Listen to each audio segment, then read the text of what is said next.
Hey Rebel Rouser, I'm Alan Bleveld and this is Star Wars 7 by 7, your daily dose of Star Wars joy, and thank you so much for joining me for it. So you remember in Return of the Jedi when there were two of the Emperor's Royal Guards, the guys in the red helmets and the red robes, and the Emperor said, "Leave us," and dismissed them, and they took off so that way the Emperor and Vader and Luke could have a private confrontation? Well, the story The Emperor's Red Guards is about what happens next, specifically from the point of view of the Royal Guards, and one in particular, we get a first-person narrative, but we don't get the name of that character. The other Royal Guard is Tauk, T-A-U-K, and Tauk is described as being a bit robotic, almost droid-like, in the black and white way that he views things, and his take on the whole situation is, the Emperor told us to leave the room, the Emperor didn't give us any contingencies about circumstances under which we should come back unless we were called, so we're not going in there no matter what we hear. That put me very much in mind of that scene in Monty Python and the Holy Grail where the king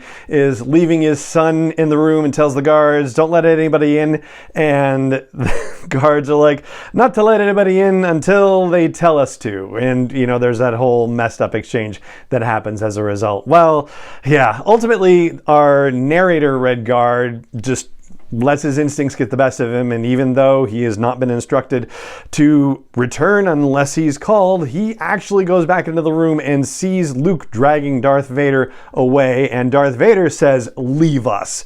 And so that Red Guard, that Royal Guard, just freezes and is like, okay, this is weird, but I'm supposed to obey Vader if the Emperor isn't saying anything, so I guess I'll let them go. The thing that made our narrator actually go to check, though, was the sounds that the two of them were hearing of the confrontation. They actually heard the giant, platform crashing when Vader threw his lightsaber, and then they heard the electricity and the screaming, and then the tenor of the screaming changing, and that's ultimately what got our narrator to move after a while and after a little back and forth with talk. And the back and forth between these two guards is kind of funny in the sense that they are just so incredibly devoted to the Emperor and so convinced of the Emperor's genius and infallibility, and they're discussing how cool it would be to be in the room to see what actually is going to happen, and they even kind of what if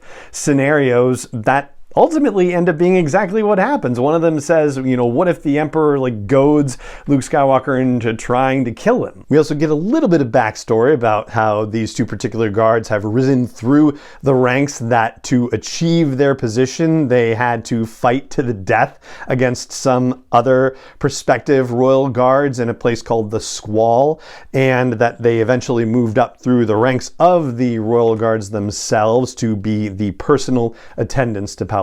So it is ultimately just crazy when they realize that Palpatine is dead.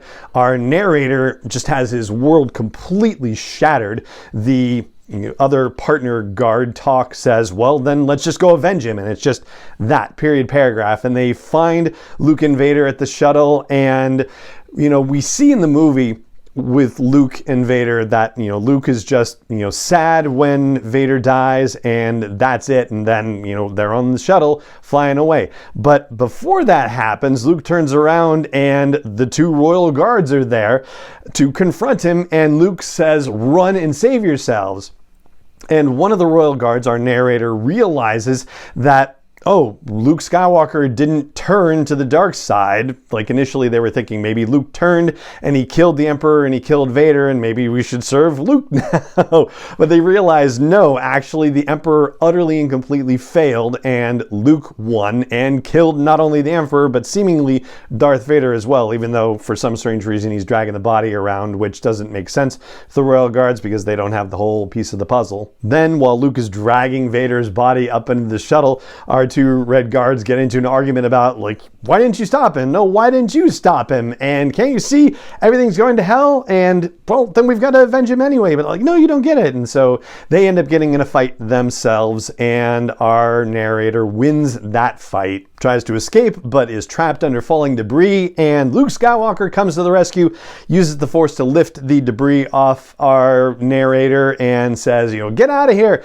And the narrator is able to escape and is flying away and mourning for the Emperor, mourning for himself, not sure what he's going to do next, feels traitorous to even consider the possibility that he might, go to the other side, that there is somebody who would even welcome him there. He realizes that Luke Skywalker would actually welcome him into the Rebel Alliance or whatever it is that comes next. And it's just a weird sensation for him. And we end the story with him not necessarily knowing what to do next. It was a cool story. It was an interesting story that filled in a gap in what happens in Return of the Jedi and also kind of begs for a sequel. I hope we get to see what happened next with this character. And yeah, that's what I've got for you on this episode of the podcast. The Emperor's Red Guards is the latest short story in the From a Certain Point of View collection celebrating 40 years of Return of the Jedi that we've been talking about. That's going to do it for this episode of the podcast. It just remains for me to say thank you so much for joining me for it, as always, and may the Force be with you wherever in the world you may be. Star Wars 7x7 is not endorsed or sponsored yet by Lucasfilm Limited, Disney, or 20th Century Fox, and is intended for entertainment and information purposes only. Star Wars, the Star Wars logo, all names and pictures of Star Wars characters, vehicles, and any other Star Wars related items are registered trademarks and/or copyrights of Lucasfilm Limited or their respective trademark and copyright holders. May the Force be with them. All original content is copyright by Star Wars 7x7. We hope you love it.